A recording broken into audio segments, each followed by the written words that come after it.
Okay, good evening, everybody. Tonight's Wednesday night. Tonight's the last Zoom class until after Yom Tif. So tonight we're going to do the dinim of Sukkot and Hasidic insights to Sukkot. So I'm not going to discuss the building of a sukkah with the complicated laws in building of a sukkah because we'll never get anywhere else. So I'm going to learn the practical laws of sitting in the sukkah, what needs to be done in the sukkah, and things like that. Okay, so number one, Erev Sukkot, which again this year Sukkot is Monday and Tuesday, like Rosh Hashanah. So Erev Sukkot, which is Sunday, you're supposed to cut your hair, cut your nails if they're long, if they need to be cut. And by the way, if you don't cut your nails before Yom Tif, you cannot cut them in Chol HaMoed. You can only cut them during Chol HaMoed if they were cut before Yom Tif. So you should make sure to cut your hair if you need to, take a haircut, cut your nails, and so on. It's also a mitzvah to shower before Yom Tif. Men have a custom, very important, to go to the mikvah. It says in Halacha that the first night of Sukkot, this year Sunday night, because it's a biblical mitzvah to eat in a sukkah. So it's similar to Erev Pesach. It says in Halacha you shouldn't eat a lot of food late on Erev Pesach because then you won't eat the matzah with proper enjoyment. The same thing Erev Sukkot. It says late in the afternoon you should not be eating a lot of food. You shouldn't wash and you shouldn't, because you want to be able to have the mitzvah of eating in the sukkah with enjoyment. The men have a custom of binding the lulav out of Yom Tif in the sukkah if possible. So they also bind the lulav in the sukkah. It's also proper that before Yom Tif you make sure that everything in the sukkah is functioning. The lights are, because on Yom Tif you can't do anything. So you have to make sure before Sukkot, before the Yom Tif begins, that everything in the sukkah is set. The lights, whatever, that the sukkah is kosher and so on. Candle lighting has to be done in the sukkah, okay? If you're eating in the sukkah. If a woman who's not obligated in sukkah, that we'll soon discuss, is eating alone in her house in the night of Sukkot, because she's not obligated in the mitzvah of sukkah, so then she obviously lights the candles in her house where she's eating. But if a person is eating in the sukkah, you really have to light the candles in the sukkah. Now, you have to keep in mind that on Yom Tif, when you finish the meal, you're allowed to carry the candle, the leichter will come, the candle holders, back into the house on Yom Tif. On Shabbos, once you bench licht, then the leichter, the candle holder, is muktzah for the entire Shabbos. So if you're going to have you have your sukkah and you're going to be benching licht in the sukkah, and you have to keep in mind that the licht are going to stay there until Shabbos is over. So if you have a very expensive candle holder and you don't want to leave it there, so then you use tea lights or whatever. But once on Yom Tov you could bring it in, but on Shabbos you're not allowed to bring it in. So whatever you're going to light, you have to keep it there. The bracha for candle lighting is Lahad Shel Yom Tif and Shechianu, and that is said both nights of Yom Tif. Okay. Now, when it comes to the mitzvah of Sukkah, the Torah said, "Basukkah's teishvu shivas yamim." You should live in the sukkah for 7 days, and therefore the Gemara learns out that means that you should be in the sukkah like you would in your house. Technically, you're supposed to eat in the sukkah. You're supposed to sleep in the sukkah. In Chabad, we don't sleep in the sukkah, and I'll explain that later when we get to the Chassidus part. But we don't. Chabad does not sleep in the sukkah. Dafka not sleeping in the sukkah. But halachically, it's like this: in order to make a bracha in the sukkah when you eat food, it has to be food that you're halachically obligated to eat in the sukkah. In other words, if I'm obligated to eat in the sukkah, then when I eat it in the sukkah, I have to make a bracha leisha b'sukkah. But if I'm eating something that technically I don't need to eat in the sukkah, then you can't make a leisha basukkah. And let me give you some simple examples. Our custom is, in Chabad and many Chassidus places, we don't eat or drink anything out of the sukkah. Not water, nothing. We don't eat or drink anything out of the sukkah. Story is told even the Rebbe Rashab, when he had to take his medicine, he went out into the sukkah because he took it with some water. He went out to the sukkah to eat it, to drink in the sukkah. Chabad custom is even if it's pouring rain, we don't eat outside of the sukkah. Okay, so now, what are you obligated in that you must eat in the sukkah that you have to say leisha basukkah? So the din is you have to eat 2 ounces of cake or 2 ounces of bread. That means technically you can have fish and salad, you can have soup, you can have prime rib with potato, whatever you want, and good ice cream for dessert. And you do not make a leisha basukkah. We don't eat it outside of the sukkah. But when you take the food into the sukkah, you don't make a leisha basukkah. Why not? Because it's not cake or bread. And 2 ounces of cake, or 2 ounces of bread, then we make a leisha basukkah. There's a few exceptions, like when we make havdalah in the sukkah, we make a leisha basukkah on the cup of wine. But normally, the din is, I'm talking practical, I'm not going on all the zillion details. Practically speaking, you only make the leisha basukkah only when you eat 2 ounces of cake or 2 ounces of bread, which means if somebody's going in in the morning to have coffee and cake, but they're not going to eat 2 ounces of cake, they're going to eat a small piece of cake. They don't make a leisha basukkah. They eat it in the sukkah, but they don't make leisha basukkah. Okay? So the din is, when do you make a leisha basukkah? When you eat washing or bezainis, 2 ounces worth, and then you make a leisha basukkah. Technically, halacha says that even if you're going to have a meeting with your friend in the sukkah, just talk. It's preferable to talk in the sukkah. And Shulchan Aruch says if you're davening at home and davening in the house or in the sukkah is the same thing, you should daven in the sukkah better. Now, when you eat food, if you eat food, let's say you're having cake or bread, the din is you make, how do you do it? You make a beire minei mezainis on the cake, and then you make the bracha shek baruch Hashem asher kitshon b'mitzvayse v'tzivanu leisha basukkah. First you make the bracha, and then you make leisha basukkah. Our custom is, and this is what the Rebbe used to do, when he made the bracha and he said leisha basukkah, he would look up at the schach. He would look up at the schach at the time he made the bracha. What happens if somebody forgot to make a leisha basukkah?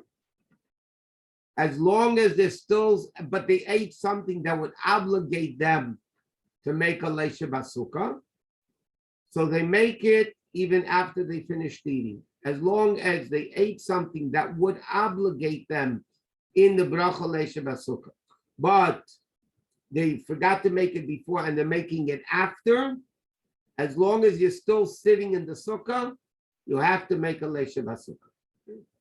So by Kiddush, to give an example, let's say the first 2 nights or even the day, okay, you make Kiddush in the sukkah. So if we get there, we'll discuss this. You have to look in the Siddur because there's a difference in the order, the first night of Sukkot in Kiddush versus the second night of Sukkot. Whether you make the leisha basukkah at the end or shechionu at the end. But that you look in the Siddur, you'll see. But I'm saying like this. A man makes Kiddush. Okay, he finishes Kiddush, Baruch Atah Hashem, Mekadesh Yisrael Vazmanim, and then whether it's Shechionu first or Leisha Basukkah first, the man makes the Leisha Basukkah at Kiddush. Now, the woman drinks a little bit of wine. When does she make a leisha basukah? So the custom is that after they wash for hamotzi, and the woman makes hamotzi on the challah that she's eating, so then she makes the leisha basukah.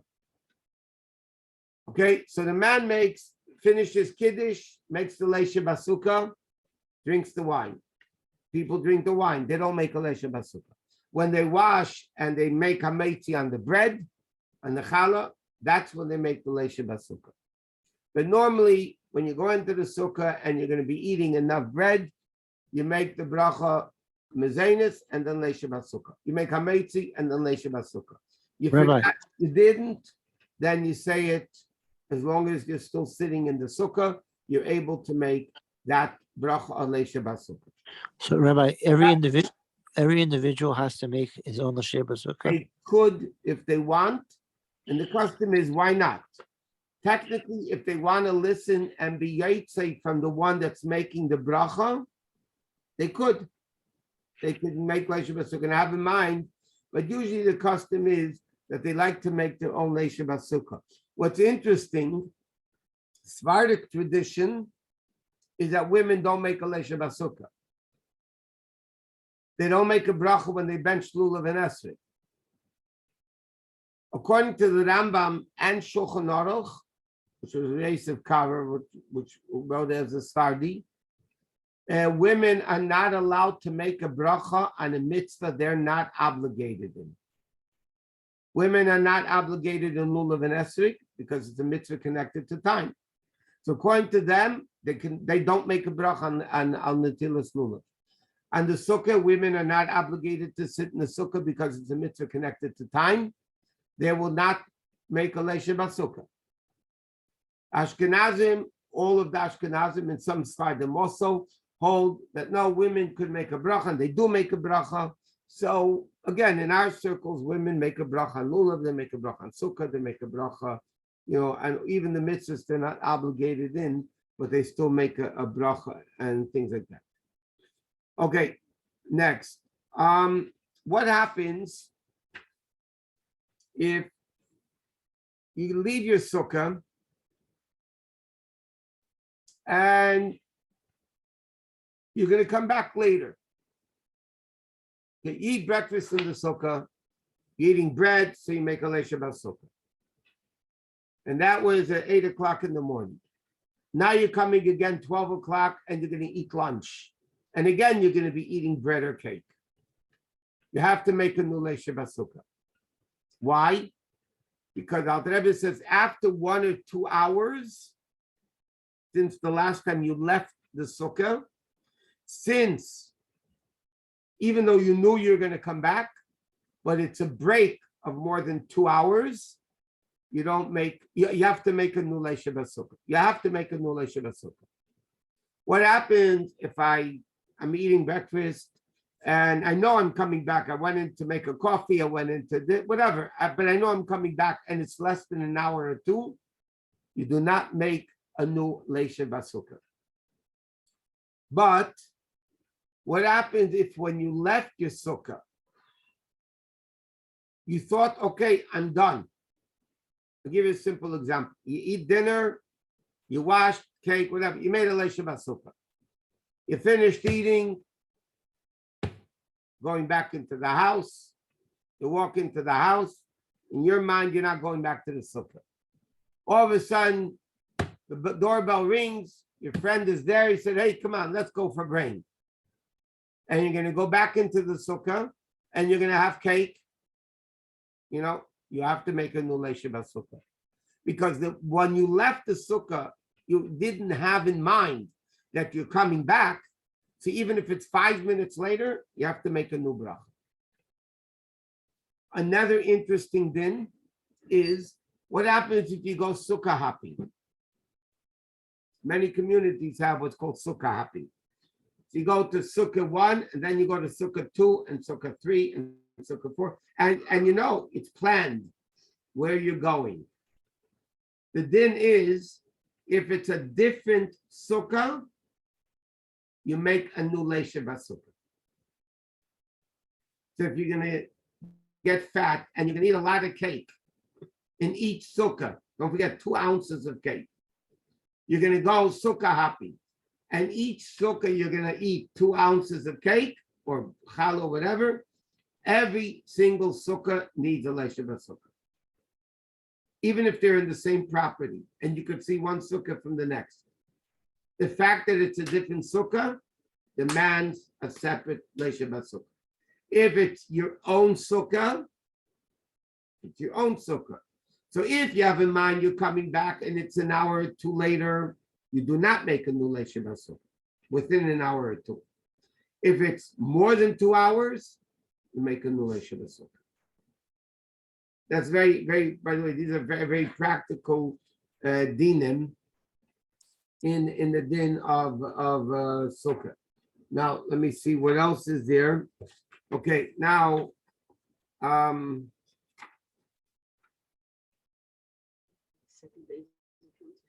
sorry, I'm not finished with the first day yet. Okay, and the days of Sukkot, in davening, we say complete Hallel, all basically 9 days of Sukkot. We say complete Hallel. Another important thing, our custom is that we use honey both days Yom Tif, Shabbos Chol HaMoed, but the in-between days, Chol HaMoed, the Rebbe writes, Me'echet Teisa. Me'echet Teisa means, yeah, no. You want to use honey, use honey. You want to use salt, use salt. But the first 2 days of Sukkot, Hoshana Rabbah and Shmini Atzeres, not Simchas Torah, we use honey. We use honey when we dip the challah into honey. And again, like we learned, we dip it 3 times into the honey, like we do Rosh Hashanah. Okay, next thing I want to discuss is the mitzvah of lulav and esrei. By the way, if you want to get the halacha newsletter for Tishrei, you can go to jewishbeverlyhills.com, which is the show website. It's jewishbeverlyhills.com. You can get the Chabad newsletter. You can make a donation. You do a lot of good things there. Why? For your side candle, do we light one for each person that has passed away, or is it just one for the parents? He's talking about Yisker. Yes, the Yotzai candle. Yes, when we light, yes. Okay. Many people have a custom that they light a Yortzeit lich for Yisker. Chabad custom is we don't do that. If you do it, you can do it. It's not an Aveda.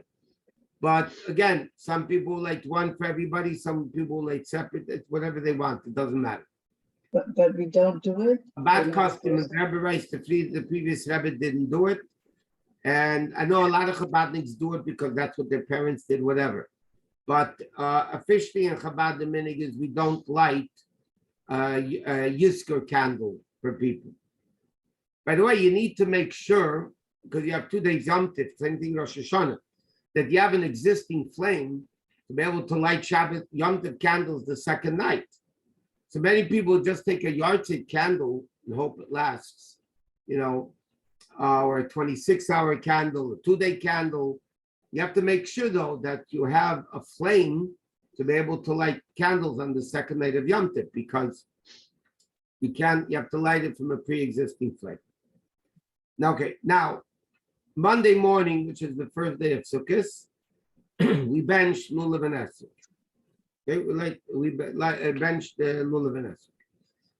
It says in custom and brought down in halacha also, you get up early the first day to bench lulav and esrei to show that we're excited about the mitzvah. Rabbi Yitzchak Abaditchev would be up a whole night, the night of Sukkot, waiting a whole night. When will day come that he'll be able right away to do the mitzvah? By the way, the night after Simchas Torah, he was also up a whole night, the Baditchever, because he didn't put on tefillin for 9 days, and he couldn't wait for the opportunity to put on tefillin, so he was up a whole night, then also waiting for day to break, that he can right away put on tefillin. Okay, so now the custom is we do lulav and esrei, okay? Again, women halachically are not obligated. Most women like to do it, and they could do it, and they even make a bracha. So the way you do benching, I want to mention the way you do benching of lulav and esrog, that it should be done correctly. First of all, the proper place to bench lulav and esrog is in the sukkah. And when we learn Chassidus, I'll explain why. The proper place to bench lulav and esrog, if you have a sukkah, is in the sukkah. In halacha, it says technically the best time to bless lulav and esrog would be right before Hala. But we don't do that because then the whole shul will go out into the sukkah and they'll probably never come back to shul, especially if there's food there. So therefore, we bench this before davening in the sukkah. But okay, so we bench this. Now, what's the proper order of benching lulav and esrog? We face east. Okay, and this is the Chabad custom. If you don't do it this way, you're fine. Chabad custom is when you bench lulav and esrog, you face east. This mainly applies to men because they're obligated in the mitzvah. Women, any way they do it, it's fine. They're getting the mitzvah, but they're not obligated in the mitzvah. So men face east. If you're a right-handed person, you hold the lulav in your right hand. And there's a lot of custom. I'll tell you what Chabad custom is. You hold the lulav in your right hand, and you make the bracha. You're facing east, feet together, and you make the bracha. Baruch atah Hashem Elokeinu melech haolam asher kidshanu b'mitzvot v'tzivanu al netilas lulav. Then the first day, and the first day only, or the first time you did it at Yom Tif, you also make a shechianu. So our custom is you hold the lulav in your right hand.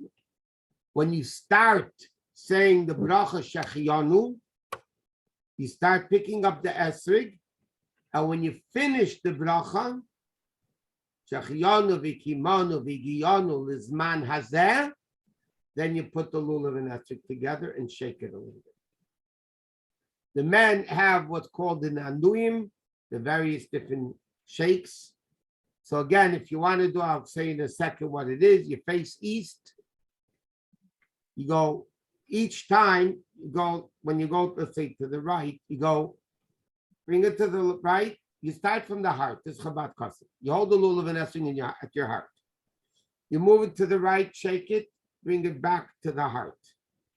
You do 3 times to the right, 3 times to the left, 3 times to the middle, 3 times up, 3 times down, and 3 times over your shoulder. Okay? Right is very simple, Chabad. Right, left, center, up, down, back. And then, but even if you didn't do the Nanduim, you are Yaitza 100% the mitzvah of lulav and esrog. So, if a left-handed person, he holds the lulav in his left hand, and again, he makes the bracha on Tilas lulav. Then the shechianu, excuse me, he takes the esrog in his right hand. He's left-handed, and then when he finishes the bracha shechianu, he puts it together and shakes it. Okay, the shaking is the same: right, left, center, up, down, back. Okay, many people have a minhag that they don't eat before benching lulav and esrog. And if you're able to, the first thing you do in the morning, you bench lulav and esrog. This doesn't apply to women. But men who are obligated in the mitzvah, there's a custom in Bradam and Halacha that you don't eat. You don't eat before you bench lulav and esrog. I just want to mention some practical dinim of Chol HaMoed. Chol HaMoed is really Yom Tif. It's so-called Chol HaMoed. The Mishnah Pirkei Avos says if somebody shames the Yom Tif, it refers to Chol HaMoed. Now, Chol HaMoed, you're not allowed to cut hair, you're not allowed to cut nails, unless if you cut it before Yom Tif. Chol HaMoed, we minimize in writing, only writing which is really needs to be done. We don't sew, we don't do laundry. If somebody runs out or whatever, yes, kashayla. You're not allowed to do laundry. You're not allowed to take haircuts. You're not allowed to do sewing. There's a lot of things on Chol Hamoed that you're really not supposed to do. In fact, even in halacha, the whole question about taking family pictures on Chol Hamoed. And really, you're not allowed to. The only heter is why people do it, because if that's the time the family is going to be together, and after Yom Tov they won't be together, so it's called David or Avud, something that you're going to lose out opportunity. So then there's a heter to do it on Chol Hamoed. It's a story. It's printed in Bakal Kutasichas. In fact, the Rebbe once walked out in 770, and there was a Bachar took a picture of the Rebbe Chol Hamoed. And the Rebbe turned to him and said, "Did you ask a Rebbe if you're allowed to take a picture of Chol Hamoed?" There's another photographer that took 1,000,000 pictures of Chol Hamoed, but that was a different story. But this is what? If you're having company the first day of Sukkot, and then you're having different company the last days, I can't wash the sheets.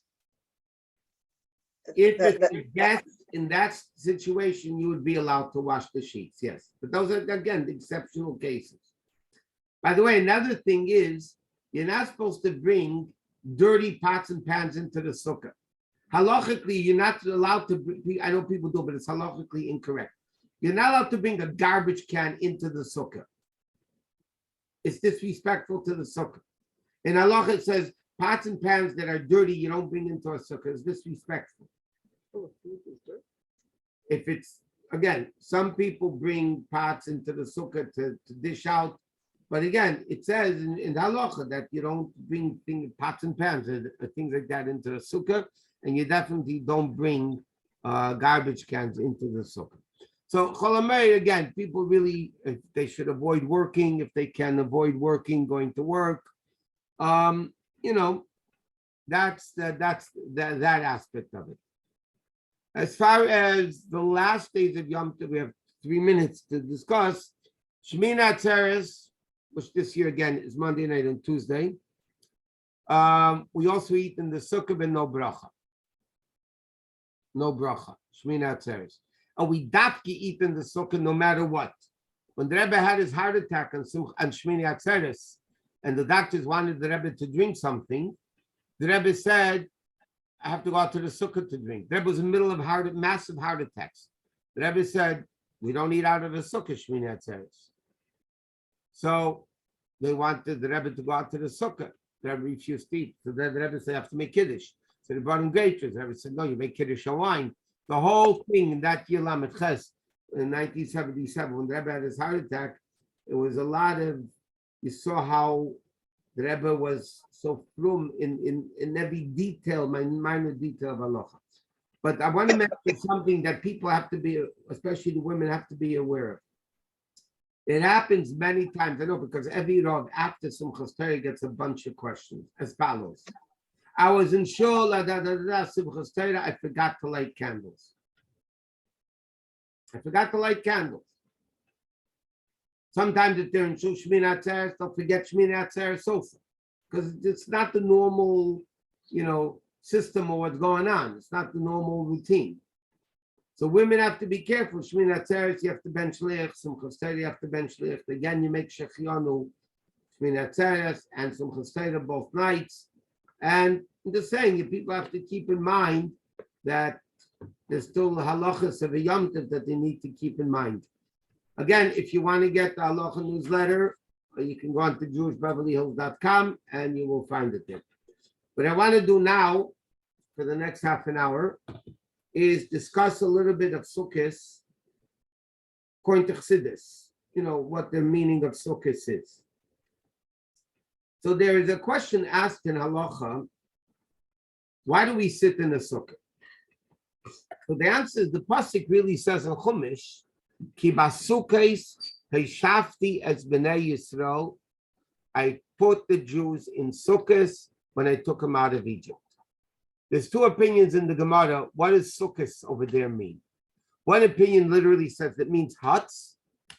When the Jews left, they were in the desert, it was hot. Hashem put the Jews in huts. Another opinion says no, it was the clouds of glory that surrounded the Jews, and did all the protections and everything else. So the question is, why don't we celebrate Sukkot right after Pesach? You think about it, the pasuk says, when I took you out of Mitzrayim, right away I put you in Sukkot. So why does the Torah tell us to keep Sukkot in Tishrei if we really should do it in right after Pesach? So the Gemara answers, the poskim right, because after Pesach, because it starts getting hot. And then everybody goes out into their huts. They didn't have air conditioning in those days. Everybody would go out. So it was customary, it was common to go out to that. So it wouldn't be noticeable that you're doing it for the mitzvah. This is the halachic reason why. So therefore comes Tishrei when it starts getting cold. So then we go out into the Sukkah to show that we're doing it mamish for the mitzvah. This is the simple halachic reason. Let's take it a little bit deeper, what Sukkot is really all about, and then we'll understand why Take it's in Tishrei, why it's really in Tishrei and not in after Pesach. So number one, let's discuss about the three Yom Tovim, Pesach, Shavuos, and Sukkot. Besides the fact that Pesach corresponds with Avram Avinu, because Avram Avinu, when the Malachim came, told Sarah, Lushi vasi uges, knead dough and make round cakes. And Chazal tell us it was Pesach. Shavuos has to do with Yitzchak Avinu because Matan Torah has to do with the horn from the ram. The shofar of Matan Torah was the left horn of the ram of Yitzchak's Akedah, the shofar that sounded at Matan Torah. By the way, the shofar Gadol that Mashiach is going to blow, the Medrash speaker, Rabbi Yosef says, is the right horn of Yitzchak's aisle. So the aisle of the Akedah of Yitzchak, the ram of Yitzchak's Akedah, so the right horn we saved somewhere in the vault, somewhere up in heaven from Mashiach. And so Shavuos has to do with Yitzchak Avinu. Yaakov Avinu, it says when he came back from Lavan's house, it says, also Sukkos. He made Sukkos for his cattle. So therefore, it's connected to Yaakov Avinu. In addition to that, biblically, the Yom Tovim commemorate agricultural activities during the year. Pesach is Chag HaAviv, when things start ripening. The grain starts ripening. Shavuos is called Chag HaKotzi, when you harvest it. Now, what used to happen is between Pesach and Shavuos, all the grains ripened. After Shavuos time, they cut it and they let it lay in the field through the duration of the summer. And then Sukkot is called Chag HaAsif, the month of gathering, because then they took all the grain into the house.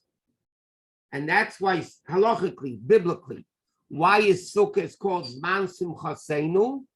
Because when they brought all the grain finally into the house, they brought home the profits. They brought home their work, the labor, the money that they made. That's the simple reason. Let's take it a little bit deeper. Pesach represents the emunah of the Jew, the faith of the Jew. When things are beginning to ripen, the beginning, what's the beginning of everything? What's the foundation of everything in Judaism? The emunah, the faith and trust in Hashem. That's Pesach. It didn't ripen yet, but in the source, in the ground, the roots are there. The source is there in the ground. Shavuos is when you cut everything. What does that refer to? The Rebbe explains. Learning Torah and acceptance of Torah. But not into action yet. Sukkot, when you bring the stuff back into the house, that Chassidus explains is the level of Maisa HaMitzvahs, doing mitzvahs. So you have the three fundamental things in Yiddishkeit. Emunah, which is Pesach, belief.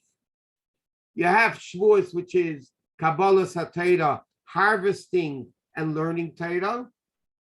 But the gathering of Sukkot, that represents actually the action of the mitzvah when you internalize the mitzvahs that you learned.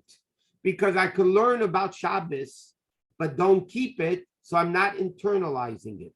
I can learn about kosher but not keep it. I'm not gathering it into me, into myself. So what is Sukkot? Basically, Sukkot is the concept of the action that is internalizing the belief and the learning, and now I bring it into action. And that's what Sukkot is all about. Now, what is this concept of Sukkot? We have two primary mitzvahs on Sukkot.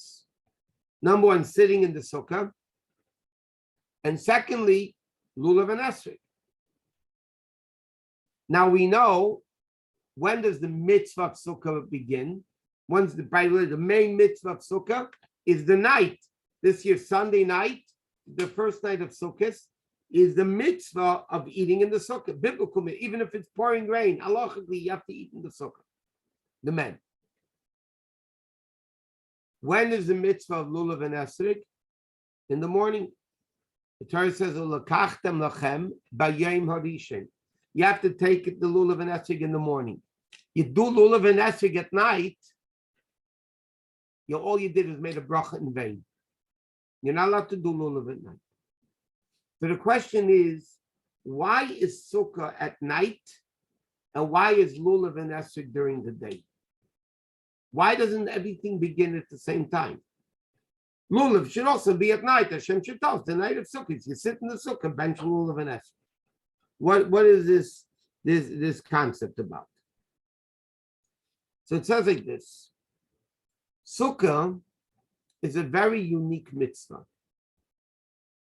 Sukkah is what's called makifim, an encompassing level, a surrounding level, meaning a level that is too great to internalize.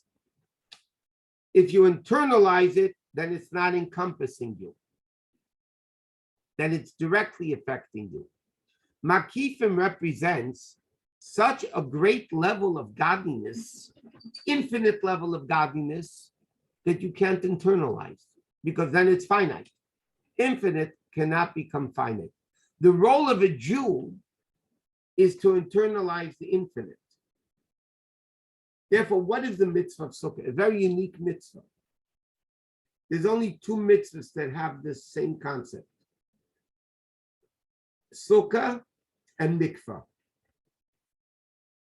The mitzvah of Sukkah is that your entire body goes into the Sukkah.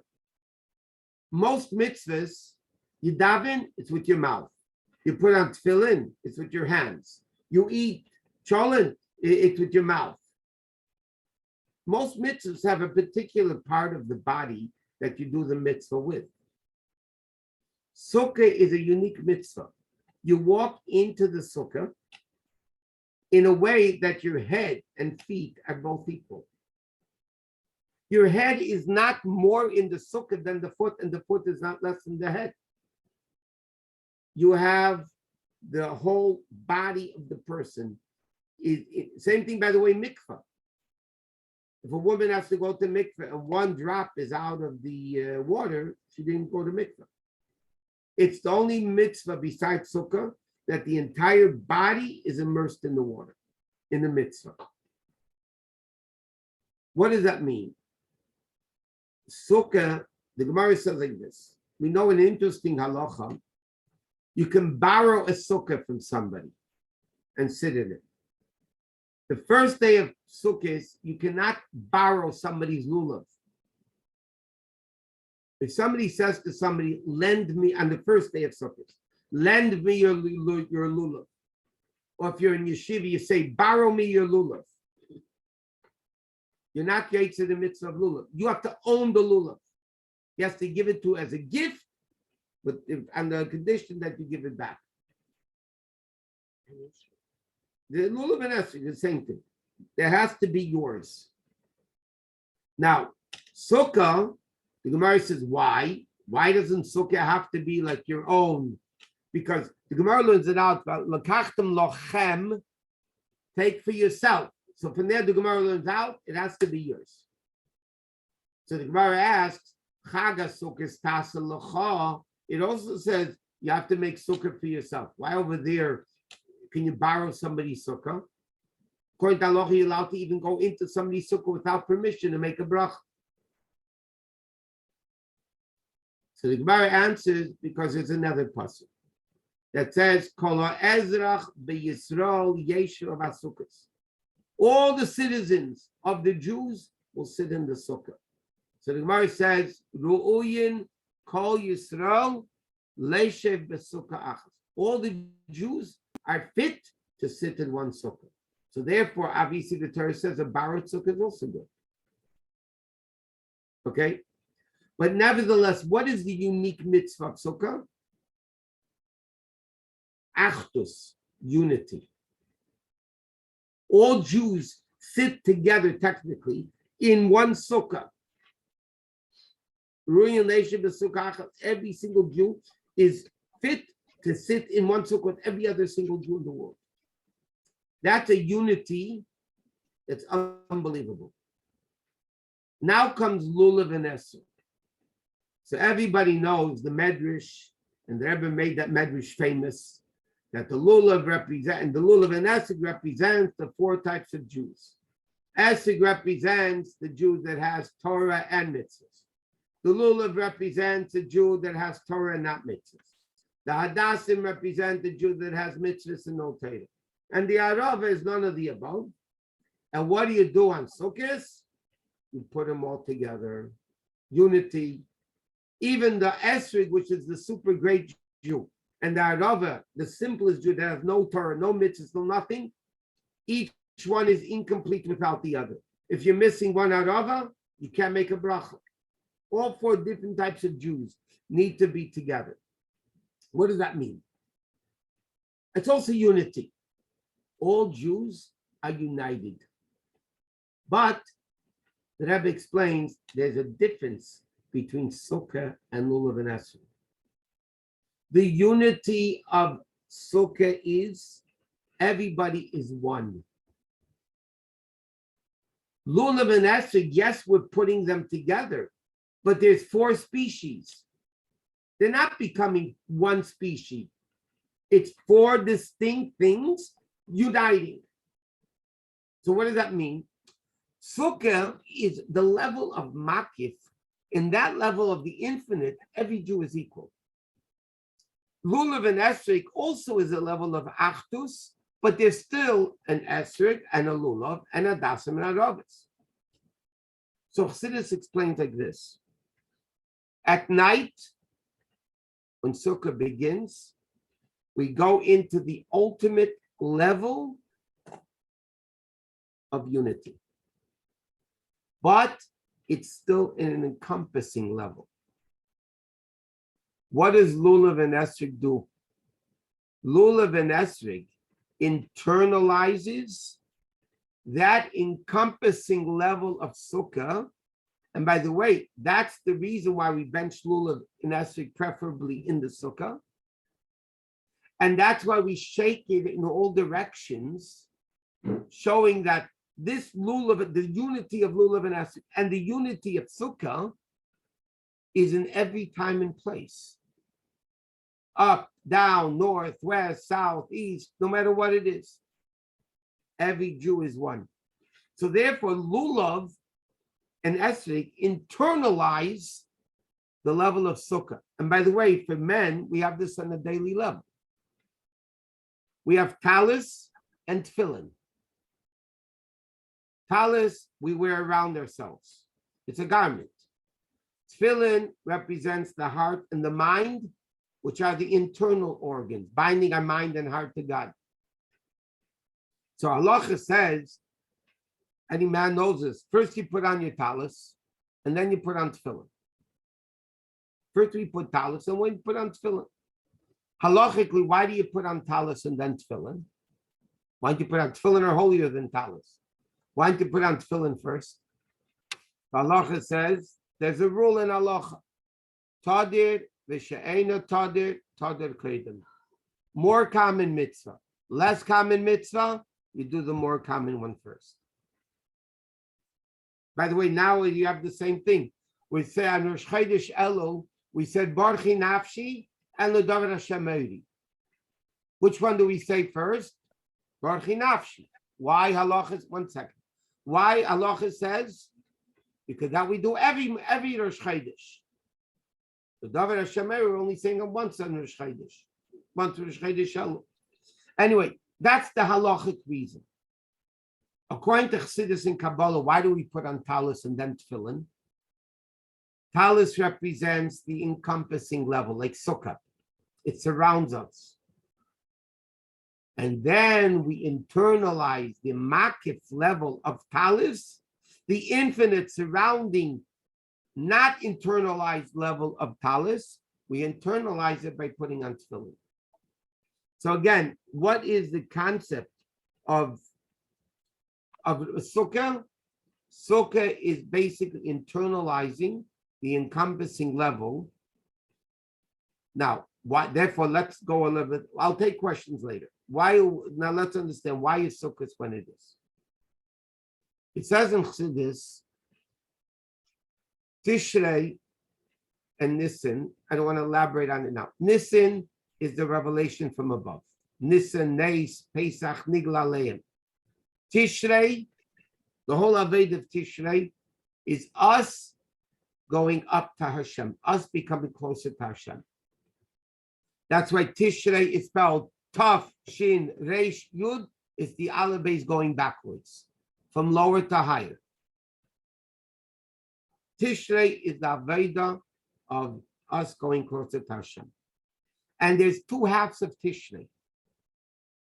Halachically and definitely according to Chassidus and Kabbalah. There's Rosh Hashanah and Yom Kippur, and there's Sukkot and Simchas Torah. Shmini Atzeret, Simchas Torah. Both are identical accomplishments. One is through Simcha, and one is through seriousness. But all the revelations, Sukkot, Shofar, and Yom Kippur, Rosh Hashanah Yom Kippur, are accomplishing exactly what Sukkot is doing, but seriousness versus Simcha. Where do you see this? It's very interesting. What's the main mitzvah of Rosh Hashanah? Shofar. How many, according to Kabbalah, what does Chabad blow? Because it's Kabbalistic.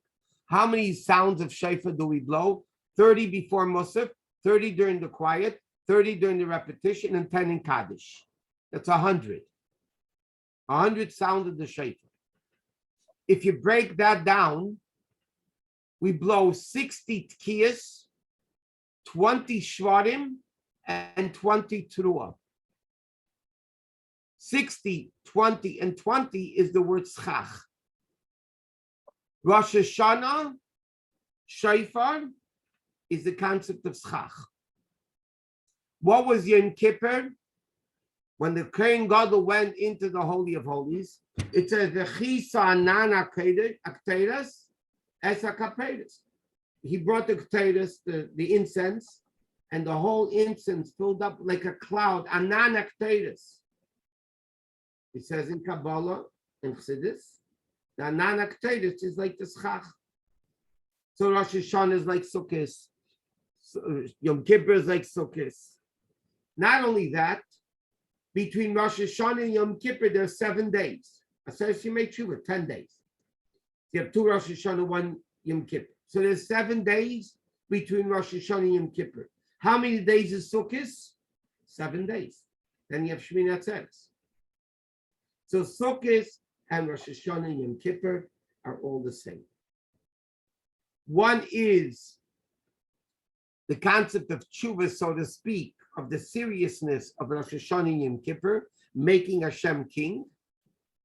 And Sukkot is the exact same accomplishment through Simcha. Now, what does this mean? There's a famous question in Halacha, by the way.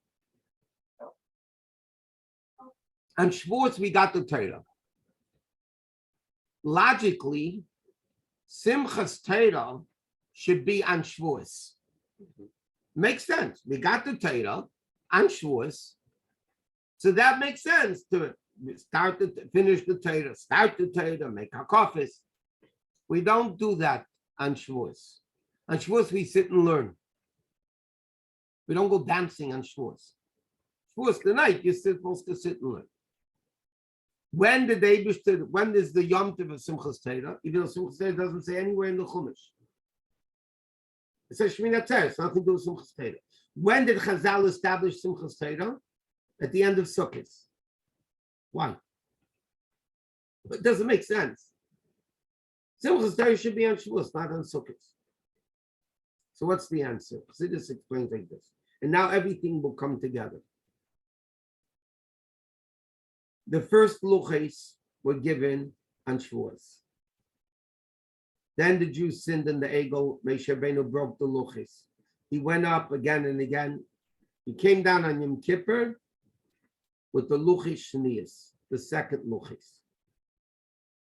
What is the difference spiritually between the first luchos and the second luchos? The first luchos, the Jews were tzaddikim. They came out of Egypt, newborn nation. They counted the Omer. They got ready. They got ready for Matan Torah. They were mamish tzaddikim. The first luchos were tzaddikim level. Yom Kippur, when Hashem said, Salachti kidvarach, Hashem forgave the Jews for the Egel. Moshe Rabbeinu came down with the second set of luchos. The Jews were then Bali Tshuva. What's the difference between a tzaddik and a Baal Tshuva? A tzaddik is a gift from above. The Baal Tshuva is returning from lower to higher. The real simcha is luchos shnius, second luchos. So therefore, Chassidus explains like this. There's an Aveda of Rosh Hashanah and Yom Kippur, which is, like we said, Binyan HaMalchus, like we spoke about Yom Kippur, the essence of the Jew with the essence of Hashem. It's all done through seriousness. Then you need the Vaad of Sukkot, accomplishing the same thing of Rosh Hashanah and Yom Kippur in a form of simcha. After you accomplish Tishrei, the Jew coming closer to Hashem through seriousness and through dancing, and that's why it's interesting. The previous Rebbe said 48 hours of Rosh Hashanah, minimize talking, and only say Tillim. The Friedrich Rebbe writes the 48 hours of Shemini Atzeres and Simchas Torah should be dancing. Every minute should be dancing. There's a story before the Rebbe was Rebbe. The Friedrich Rebbe was upstairs, and the Friedrich in the later years wasn't 12. And then there was only the down, the shul in the first floor, 770. The shul. And the Elam was dancing Simchas Torah, and it was making noise. So they sent downstairs, the Friedrich Rebbe was up on the second floor. They sent down that the noise is too much for the Rebbe, that you can please cool it. So the way they tell the story, I wasn't born yet, obviously. The way they tell the story is the Rebbe took off his shoes. Our Rebbe took off his shoes and continued dancing barefoot, not to make noise, but he continued dancing. The dancing, again, is a level of tshuva mamata l'mayla. Why? Shavuos, when you learn Torah, no two people are the same. Everybody learns differently. And that's why on Simchas Torah, we don't have an open Sefer Torah that we're learning from. We have a closed Sefer Torah, and we're dancing with our feet. And over there's no difference between the greatest scholar and the lowest ignoramus. They're dancing with everybody's equal. And therefore, the ultimate level of Sukkot, of Simchas Torah, can only be in the month of Tishrei, because that's when the ultimate joy is of Simcha. So just to finish off with what I mentioned before, why Chabad doesn't sleep in the Sukkah. The middle Rebbe, the Rebbe's son, the second Chabad Rebbe said, how can you sleep in Makifim de Bina? In other words, the middle Rebbe said, Sukkah is not only the level of Makif, the encompassing level, it's Makifim de Bina, it's the loftiest of the loftiest of levels. And therefore, the middle Rebbe said a statement, how could somebody sleep in Makifim de Bina? It's impossible. It's too holy to sleep in. That's what the Yom Tov of Sukkot is all about. And it begins also with Simcha, with the Achdus of the Jews, which is the ultimate unity.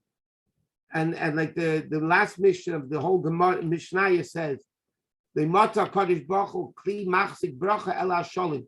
The only vessel, God didn't find any other vessel for peace except peace. I mean, for bracha, a vessel for bracha, only peace.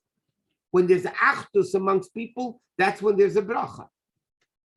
So the ultimate bracha is the achdus of the Jews.